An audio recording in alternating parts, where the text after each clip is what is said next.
Hey guys, this is Nathan from RunDreamAchieve.com. Hope you all are having a great week of training.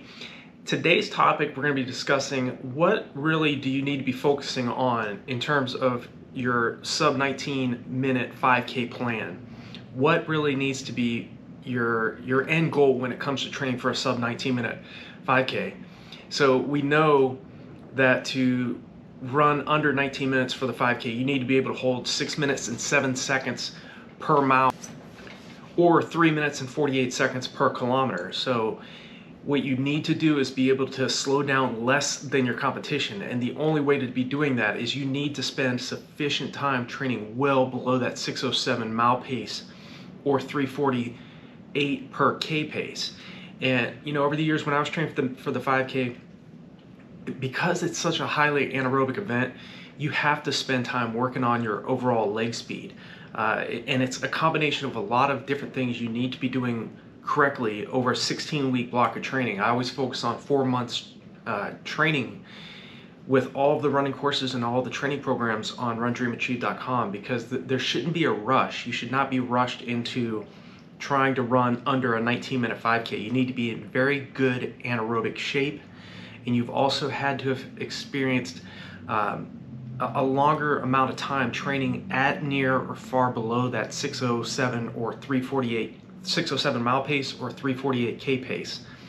And the biggest problem I see a lot of times with athletes is not that they don't have what it takes to run under a 19-minute 5K. I think they're just spending too much of their weekly volume running far too slow. I mean, it's still very important to run easy and relaxed on those easy days. I continually preach this because it's so important if you want to be able to adapt to the hard anaerobic workouts you're doing, whether that's on the track or you're on the roads.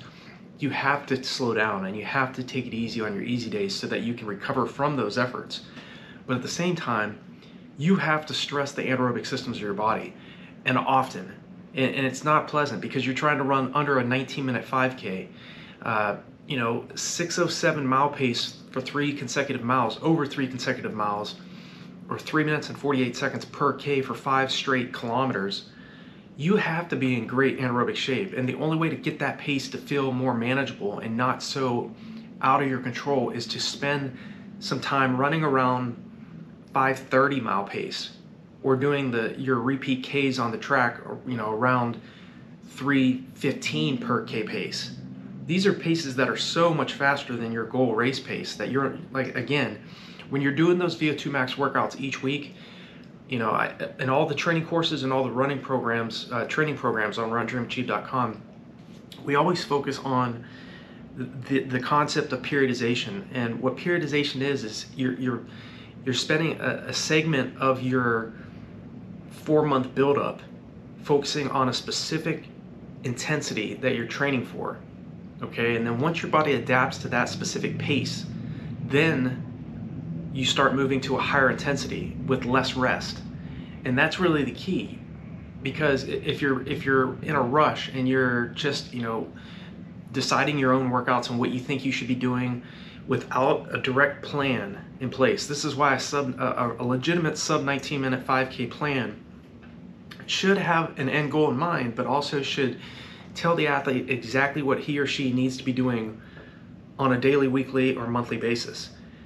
And you also need to understand, to run under a 19-minute 5K, you also have to do a correct taper, okay? You can't, it's when we start to rest and we start to time when we do that taper, then that we start to really get the highest return on our investment, because we've trained correctly, we've stressed the anaerobic systems of the body, we've allowed time to run aerobically so we can recover from those hard efforts, but you've also started to lower your intensity and your volume at the right time rather than the wrong time. And a big reason, I think a lot of athletes go into the races feeling tired and not as energized as they think they should feel, as you should feel when you're tapered, is because you started dropping volume and your intensity too far out from your main event. So with the training programs and the running courses on RunDreamAchieve.com, we focus on a 10-day taper rather than a 3-week taper. So you're going to start dropping your volume and your intensity 10 days out, which is not very far out from your main race. But because you've continued to remind your legs of what you're training them to do, that last 10 days leading into your main race, you're going to feel a lot more confident, motivated, and rested when you go into that sub 19-minute 5K effort. The workouts, the main workouts that you need to be thinking about is, and we incorporate into the courses and the running programs, is especially for the 5K, repeat 200s, repeat miles, repeat 800s, repeat Ks or kilometers on the track or on the roads. We do a combination of fartlek workouts where, say, example of that would be like 20 minutes of running with 1 minute hard followed by 1 minute easy. And again, we start off at a lower volume, giving the athlete more rest, and then as the athlete gets fitter, we increase the intensity and we lower the rest.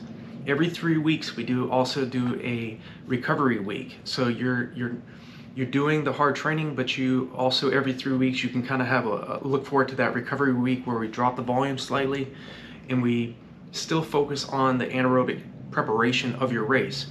And again, over the years I've experienced setbacks with this too. The 5K is a tough event. In high school I ran a 15:43 on the roads as a senior.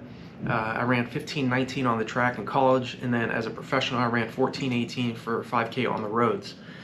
So it's not an easy event. It's so anaerobic and over so quick that you have to pay attention to your pacing early in the race, because it's only 3.1 miles or 5 kilometers.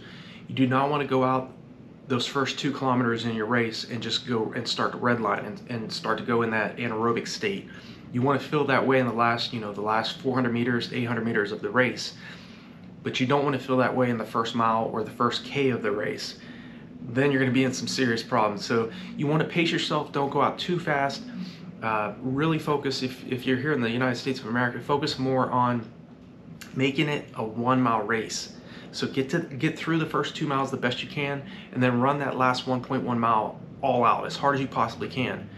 Because if you go out at a moderately hard effort, it's going to be tough anyways, because it's only 5K. It's not a marathon, so it's going to be a much more anaerobic effort that you got to drop down in this race.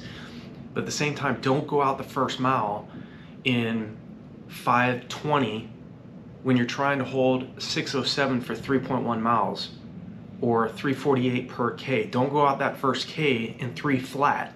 Okay, pace yourself early in the early stages of the race so that you can really pour it on in the latter stages of the race. We always focus on the training programs and running courses. The focus is training the body to be able to clear lactic acid faster than it's building up. The problem is when you go too anaerobic, your body is producing so much lactic acid you can't clear it. So that is why it's so important that we focus once per week on that VO2 max workout, where we're working really hard, training closer to your maximum heart rate, your maximum oxygen uptake, and training at paces that will far exceed what you're trying to run for the 5K distance. That will make your goal race pace feel easier. So I hope this video made some sense to you. Hopefully you got some good points out of this. Feel free to leave me a comment below this video if there's any questions or concerns you have regarding the 5K. What is your current best? I'm curious to see where you currently are at. And if you're trying to run under 19 minutes, what has caused you the biggest problem in breaking this time barrier? I want to know what has been the issue for you so I can better answer your specific question. If you're brand new to the channel, hit that bell icon and the subscribe button so when I make a new video, you'll be notified of it. And I look forward to talking to you all in the next video.